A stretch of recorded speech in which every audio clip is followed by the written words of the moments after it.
Hey, what's going on, everybody? So, we're going to jump into it today. The topic is Byakuya, should he be dead or not? I feel like I've already talked about this, but it keeps popping up in my comments section, and we have more to discuss because of the recent episodes in Blood War. We're only going to talk from an anime point of view because I'm an anime only. Anyways, so a lot of people are frustrated in the last episode because the homeboy Byakuya came and saved Rukia. And I keep seeing, actually, I've been seeing this since this course started. Byakuya should have been dead. Byakuya should have been dead.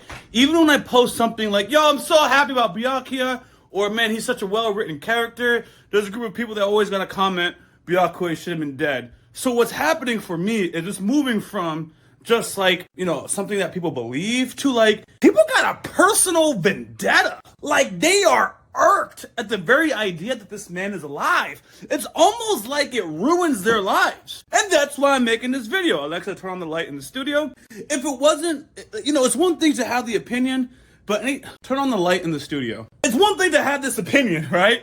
But whenever I notice that it's just this strong emotional just outrage, and it's people are just, I want him to be dead, I want him to be dead, I want him dead, I want him dead. It's like, oh my God, let's talk about it, okay? So first of all, people say that the writer, Kubo, was going to write him off, and people who send him death threats, so that's why Byakuya is not dead. You do not know that. It's a rumor, it's a theory. You do not know that. Yes, there's an interview where Kubo was speaking ambiguously. Yes, for all intents, I always butcher that phrase, but for all intents and purposes, however you say it, right? It looked like he was supposed to be dead. So with all these death threats, boom, magically Byakuya is alive.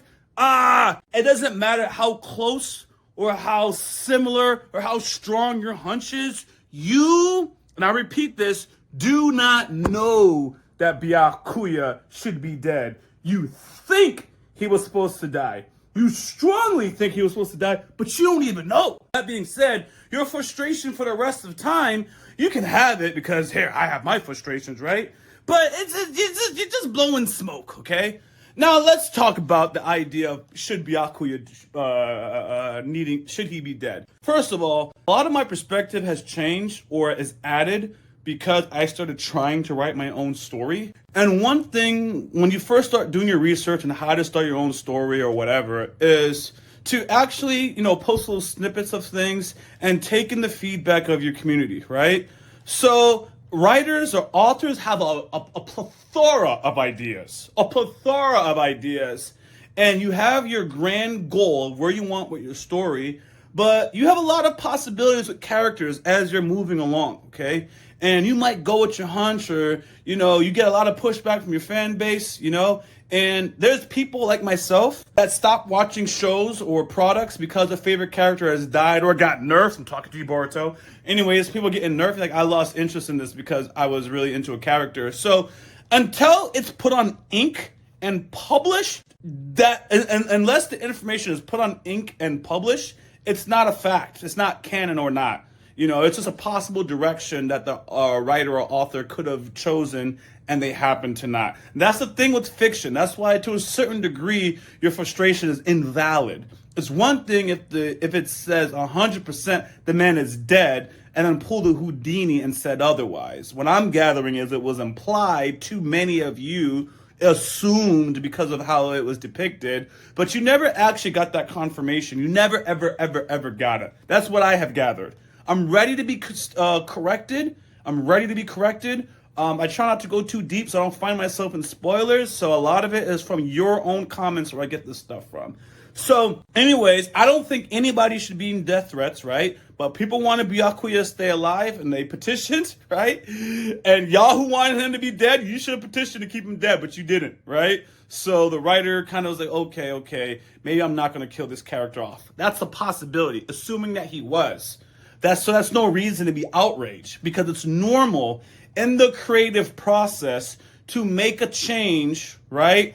Or add a possibility, or when you have 5 choices, A, B, C, or D, and you're kind of like, let's see what happens, to kind of be swayed one way or another by the fandom. That's part of what a lot of writers do. Do all of them do it? Absolutely not. This man from Dragon Ball Z, I'll not pronounce his name. He will not give this man, Vegeta, any justice during the things that I've been watching. He's getting there. I liked what we started getting in Super. I like it, and I hear of great things once we get past Super. But I'm not there yet. Yes, I got hit with spoilers, but we're not going to talk about it, right? But it's hard being a Vegeta fan. Next, whether or not he was supposed to be dead or not, there's one thing that we know. There is amazing payoff with the story.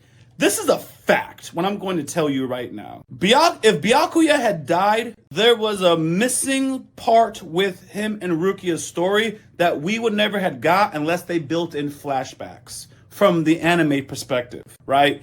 And now we have got it. So it's one of those things where hypothetically, even if he was supposed to die, that would have been a mistake. I could argue that it would have been a mistake because you would have wasted a character that has way more character development for himself and for Rukia. So in Blood War, a lot of people don't like that he was saved by Byakuya, or Rukia was saved by Byakuya.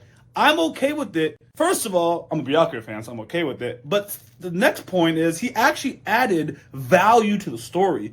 Rukia did not have a good relationship with her brother. She had a lot of insecurities, and obviously fear can take advantage of that. So to have her brother come in and rekindle or fix their broken relationship as siblings, right? Because he saved her, but only in the sense where he just slapped some sense into her, pretty much, and said, handle this shit. You know, fear comes through insecurity, and I believe in you. You are strong. He told the guy, I'm not even gonna beat you. I don't even need my bunkai. She got this. And she's like, oh, my Oni-san. Then he gave her some wisdom, like don't throw yourself away for one little blow, which is a nice piggyback on the wolf captain earlier. I can't pronounce his name, but that person was basically throwing away his life for his revenge. And Byakuya's like, nah, you gotta survive. What are you doing this, right? We get different points of view on battle. He added value, and now we're going on to the next thing. So hypothetically, and everyone got not everyone, but many people got a chance to get their bunkai stronger, their shikai stronger. So now, obviously, he is stronger now. And hypothetically, if he just fights one or two more people and then dies, so be it. But at least now we have the brother-sister closure. And now we get to see that Byakuya is not completely arrogant for the sake of being arrogant. Like, he of himself is a reformed character. And now he could die. What I think, a lot of you guys who want Byakuya to die, oh, his death would have added more to the story. The head captain was out, right? I think a lot of you guys, too, for two things. One, Rukia fans, I saw that in the comments. If you're a major Rukia fan, you don't like how she had her spotlight share with Byakuya. I get that. And I realized, since he's arrogant, a lot of y'all are just haters. I'm just going to say it like it is. Because I'm an arrogant person at times. And I know, as an arrogant person, a lot of times people just want to see you fall. And it's like, good for you. So, yeah, you may love him or whatever, but he was arrogant, talking all that smack to that Quincy or whatever, and then went out erratic and then dies. Y'all was like, yo, good for him kind of a thing, right? Not all of you. I'm talking a different little sects there, and then you guys got disappointed because the homie was alive. I also got something else, which is why I strongly don't believe that Kubo intended for that man to die. I kind of feel like the way Byakuya would have went out was bitch-like, respectfully. It was bitch-like. And I don't think it would have been great justice to his character. Would I have still loved him? Absolutely. I remember I was emotionally shooken up watching it. But let me tell you why it was bitch-like. He's a very composed person. Very composed. And he fights this Quincy, and I see why y'all want him dead too, as I'm saying this. He's fighting this Quincy. He loses his composure and starts striking like a madman before getting out and then saying, Ichigo, you are savior of this bullshit, right? And that's what you guys liked. You liked seeing him be erratic, and it showed the stakes. Wow, Byakuya lost his cool, out of the game. This is serious, haha. And like, as a Byakuya fan, hence them death threats, I don't support that, by the way. That's way excessive fan base. By the way, don't I look good as hell. It's like, yo, that's how he goes out? The head captain went out kind of thugging, but through his arrogance, he kind of was in over his head. The girl that was going against Kenpachi, obviously, I think she was the first Kenpachi, whatever. She went out thugging. Byakuya would have been like the only one that didn't go out thugging.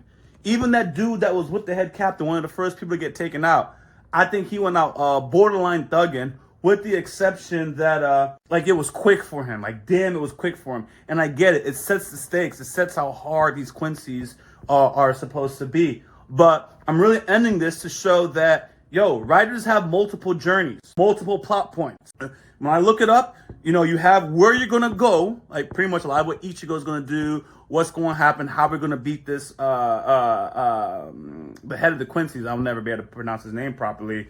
And little things like who's going to die, when they're going to die, is Matsumoto and Hitsugai going to team up in this battle? A lot of those things you can change on your way or closer to that part of the story, right? Because you actually can't conceptualize.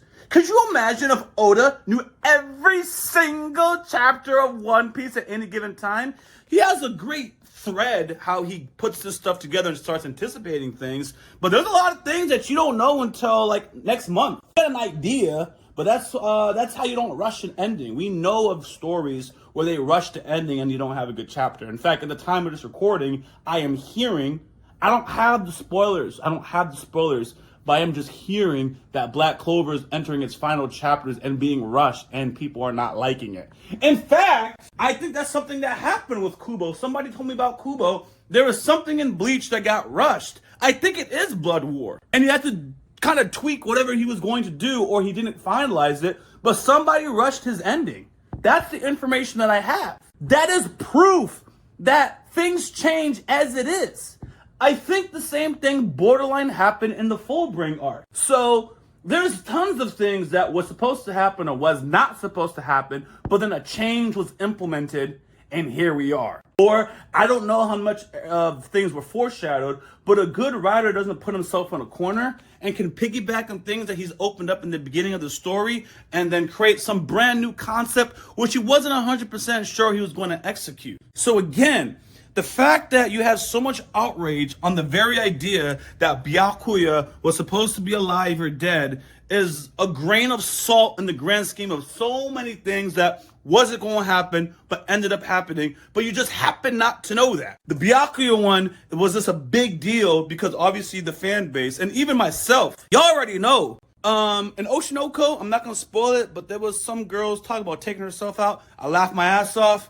Wano, they revealed something with the smile fruit. I laughed my ass off. I've laughed at a lot of things that people get mad at me for laughing about. The reason why I'm telling you that is I don't take a lot of this stuff seriously in these animes. It's fiction. I watch it, I laugh my ass off, and I enjoy myself. So, why does that get a wide angle here? It's interesting. Anyways, so I find that if I am emotional about something, it's like, yo, this is a peak moment. And if I'm emotional, I can only imagine y'all. Because with the most respect, most of you guys who watch reactions are probably more invested than me.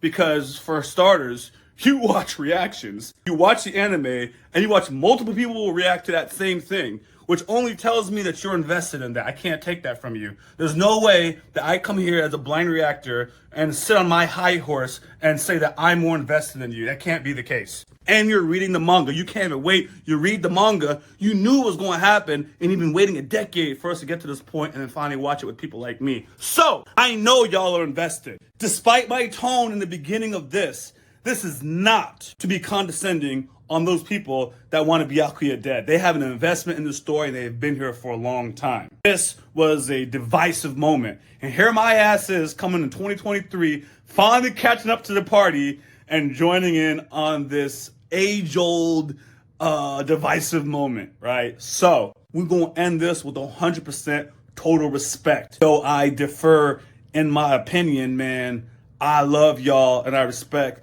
that y'all even give me the platform to have this opinion and watch my reactions so that I can say this opinion. I love Bleach with y'all. That's my homie. This is how much Byakuya is my homie. I actually got a purple one, right? Because that was the closest I could get. But then once I saw one that had a better color, I was like, oh, I definitely got to get that one. That's the right shade of purple. As I end of my video, I because I don't know, not everyone's seen my stuff. I got my bleach attire. Oh shoot, I'm gonna step on something. Got my bleach attire, right? And I got my One Piece stuff, as you guys see. I mess with One Piece. I don't talk about One Piece too much like I do Bleach. The One Piece fan bases annoy me, so I have my own opinions on myself, and they spoil stuff like all the time. So, anyways, that's that.